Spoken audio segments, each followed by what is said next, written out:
Well, today we're going to talk about jumper leads, primarily my quest to make a new set. Now, I like to have a set of jumper leads in each vehicle. My senior technician made these for me many years ago, and these are good 1000 amp welding cable jumper leads with welding earth clamps.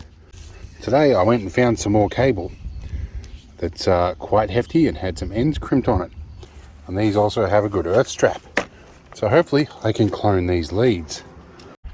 Now, one thing I like to do from time to time is lay my leads out in the sun now that it's not raining and straighten them out, so I retrain them.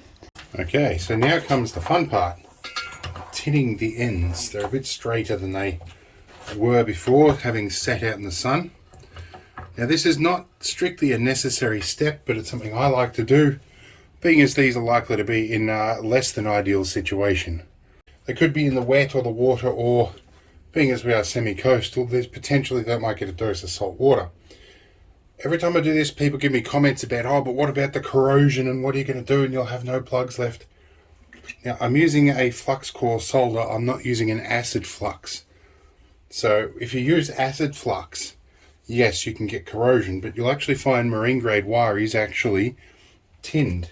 I'll be putting some heat shrink on these too to cover up the singed bits of insulation. Now, this is probably a far thinner solder than I'd like to be using for this, but it does the job. It just takes a lot more. But it's something I like to do because I'm a bit pedantic. Give that a nice good heat, let it bond properly, and then we'll let it all cool off. Okay, I had a poke through my good collection of heat shrink, and I found some red and some black that I've trimmed to size.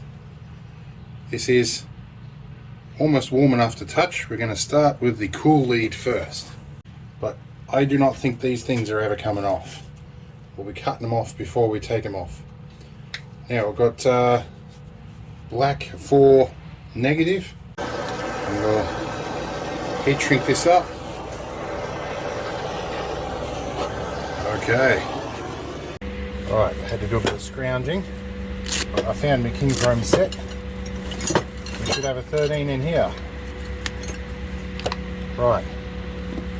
Let's see how we're going. Is that the right one? Cool. So we're going to need to hold that while we get into it with an Allen key. There we go, that's coming out nicely now.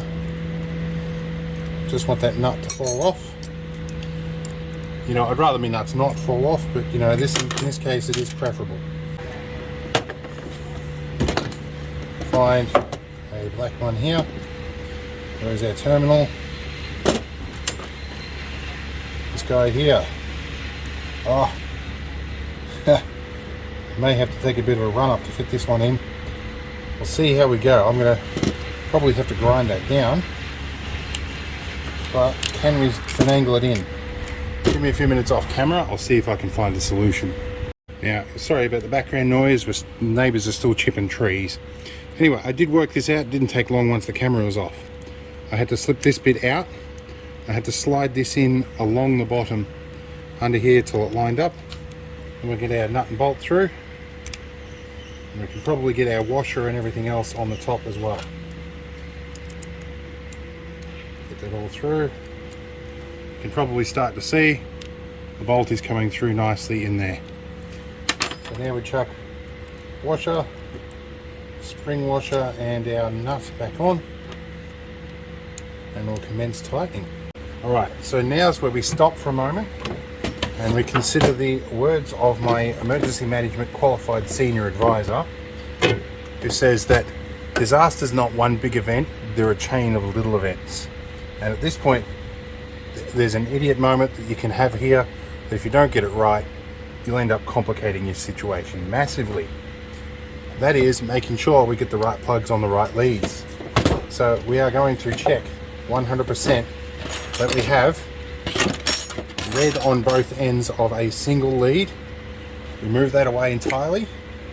I'm going to check this one here. It's a really simple task you can take, and you make sure and you don't have a reverse polarity event and complicate what could be an already problematic situation. Alright, now these are the supplied lugs. Some of you are going to ask, why didn't you use them when they look quite decent? Well, I'll tell you what, the 250 amp fuse that I used in the 24 volt battery bank of that is almost thicker than these, or more to the point, that little neck in there. With 1000 amps, I can see these presenting enough resistance to be problematic. So it might be obvious that I got proper hydraulically crimped terminals on these and then soldered them in. So anyway, this should not present any significant resistance.